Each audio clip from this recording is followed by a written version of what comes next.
안녕하세요. 역사 돋보기입니다. 737년 발해 무왕의 아들 대흠무가 발해의 3대왕 문왕으로 즉위하였습니다. 발해의 시조인 고왕 대주영이 나라의 기틀을 닦았고 2대왕 무왕이 발해의 국력과 국제적 위상을 높였다면 문왕은 발해의 체제를 완성시켰습니다. 무왕이 외정의 군주였다면 문왕은 내치의 군주였는데요. 세계사에서 건국되었다가 금세 사라지는 나라들은 부지기수로 많습니다. 신생 국가가 몇백 년을 이어가느냐 못 가느냐는 국가의 체제를 정비한 왕의 유무로 판단되는데요. 발해의 역사에서는 문왕이 바로 그 포지션이었습니다.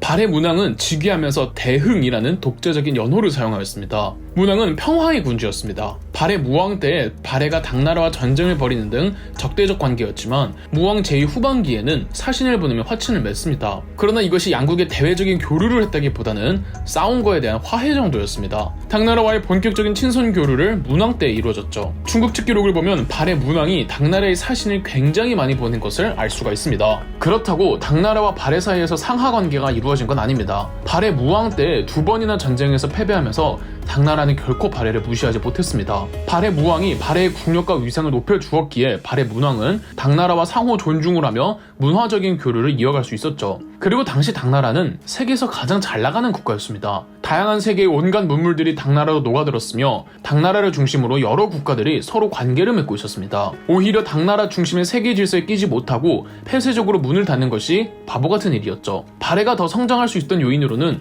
문왕 때 당나라를 통해 다양하고 우수한 문물들을 받아들이며 발해 또한 국제사회의 질서에 편입될 수가 있던 겁니다. 발해가 당나라와 교류하는 루트가 두 가지가 있었는데요. 우선 육로로 통하는 영주도와 바다를 통해 산둥반도로 가는 조공도가 있었습니다. 문물뿐 아니라 중국의 유교식 중앙집권의 제도들을 많이 차용하기도 합니다. 외국이라고 무조건 배척하기보다는 이미 정비되고 완성된 제도가 있다면 우리의 실정에 맞게 수입해오는 일도 대단히 중요한 능력입니다. 당나라에는 빈공과라고 해서 외국인들을 대상으로 관리들을 발탁하는 전형이 있었습니다. 발해도 여러 유학생들을 당나라로 보내 빈공과에 응시하게 하였습니다. 중국의 중앙집권의 제도 중 중앙정치조직으로 삼성육부제가 있었는데 발해가 이 삼성육부제를 따오죠. 삼성은 국가의 전반적인 업무를 총괄하는 기구이고 육부는 국가의 업무를 유형별로 분류한 우리나라의 정부 부처 같은 곳들이었습니다. 단 중국의 삼성육부를 그대로 적용하지는 않고 명칭은 발해가 독자적으로 명명해서 운영했죠. 중국의 삼성은 상서성, 문화성, 중서성인데 발해의 삼성은 정당성, 선조성, 중대성이라고 불렀으며 중국의 육부, 이호예병 현공부는 충인의지예신부로 명칭을 바꾸었습니다. 전부 유교식 명칭들이죠. 발해의 국무총리는 정당성 소속의 대내상이라고 불렀습니다. 756년 문왕은 수도를 상경용천부로 천도하였습니다. 상경용천부 천도는 두 가지 기록이 있습니다. 원래 대조영이 건국했던 동모산에서 2대왕 무왕 때 중경현덕부로 천도한 뒤 3대왕 문왕 때 상경용천부로 수도를 옮겼다는 기록과 2대왕 무왕은 천도를 하지 않았고 3대왕 문왕 초기에 동모산에서 중경현덕부로 천도한 뒤 다시 상경용천부로 옮겼다는 기록이 있죠. 뭐가 됐든 발해는 중경현덕부에서 상경용천부로 천도를 한 것인데 상경이 중경보다 발해의 북쪽 내륙에 위치하고 있었습니다. 상경용천부 천도는 더 넓어진 발해를 통치하기 위해선 수도가 국가의 가운데에 위치할 필요성에서 이루어진 것으로 보입니다. 문왕은 발해의 귀족 청년들에게 유학을 가르치는 국립교육기관 주자감을 신설하기도 했습니다. 아까 관청의 명칭도 그렇고 문왕의 정책들은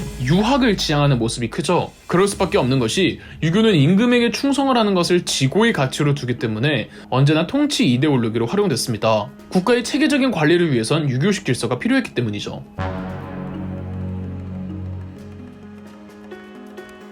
말이 나온 김에 발해의 수도인 상경용천부에 대해 더 설명드리겠습니다. 상경용천부는 당나라의 수도 장안성처럼 마치 바둑판 모양처럼 여러 격자형으로 구획해서 만든 계획도시였습니다. 상경용천부는 오늘날의 헤이룽장성 닝안시인데 발굴 결과 매우 큰 도시였다고 하고 외성 둘레가 총 16km였다고 합니다. 동아시아에선 중국 장안 다음으로 큰 규모였죠. 그리고 이곳 상경성에는 총 10개의 절터가 발견되었다고 합니다. 이 중 흑룡사타의 발해 석등이 웅장한 규모로 아주 유명하죠. 발해 석등은 전형적으로 당대 신라에서 유행했던 양식인데 신라의 양식을 발해 특유의 강인한 인상을 10분 살린 작품이죠. 발해와 신라 사이에서도 교류가 왕성했음을 알 수가 있습니다. 또한 발해 문왕은 스스로를 대흥 보력 효감 금륜 성법대왕이라고 불렀다고 하는데, 이를 통해 문왕은 유교와 함께 통치 이데올로기로서 불교도 적극 진흥시켰다는 걸 알 수가 있죠. 그러나 발해 문왕은 딸 2명을 먼저 보내야 하는 아버지로서의 참극을 겪었는데, 한 명은 둘째 딸 정혜공주와 다른 한 명은 막내딸 정효공주입니다. 두 공주, 정혜의 공주와 정효공주의 무덤이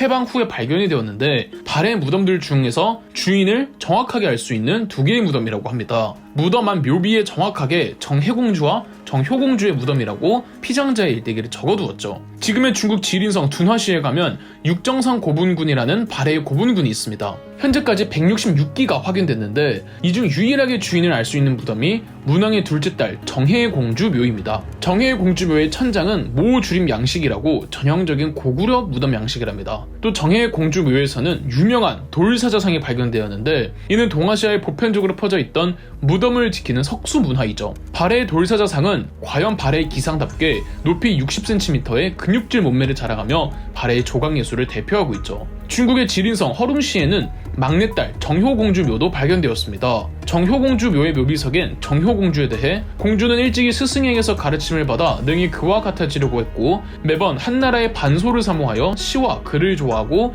예학을 즐겼다고 나와 있습니다. 정효공주 무덤에는 고분벽화가 그려져 있는데, 이 벽화를 통해 발해인들의 복식과 얼굴까지도 알 수가 있습니다.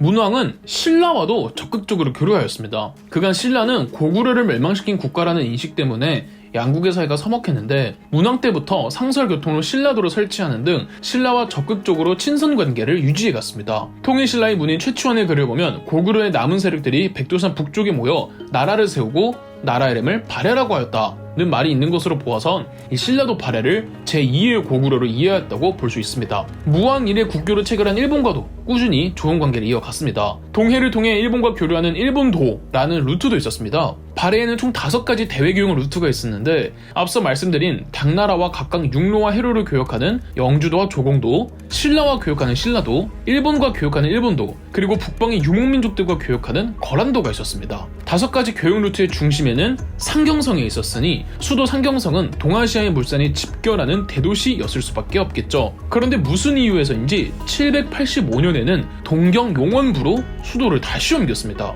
동경용원부는 오늘날 한반도 북부의 함경도라는 설과 두만강 바로 위쪽인 지린성 훈춘시라는 설이 있습니다. 상경용천부보다 더 바다와 가까워졌다는 특징이 있는데요. 문왕의 동경천도에 대해서는 더 많은 연구와 해석이 필요할 듯합니다. 문왕은 막내딸 정효공주의 죽음 이후 건강이 급격하게 나빠집니다. 793년 이 걸출한 국왕 문왕이 숨을 거둡니다. 문왕의 재위 기간은 무려 57년으로 발해의 전체 역사가 200년이 조금 넘으니 발해 역사 4분의 1을 혼자서 차지했던 거죠. 문왕이 외교적으로 크게 성과를 낸 덕에 동아시아는 약 150년간 평화의 시대를 누리게 되었습니다. 무작정 힘으로 누리기보다는 여러 이웃 국가들과 경제적으로 그리고 문화적으로 교류하며 자국의 국력을 번성시키는 것이 진정한 강대국의 조건이 아닐까 합니다. 그러나 문왕 이후 발해는 급격하게 쇠퇴하는데요. 문왕의 후계부터가 무언가 비정상적으로 계승되었습니다. 문왕 이후 발해는 대체 무슨 일이 일어났길래 쇠퇴했던 것일까요? 4부에서 찾아오겠습니다.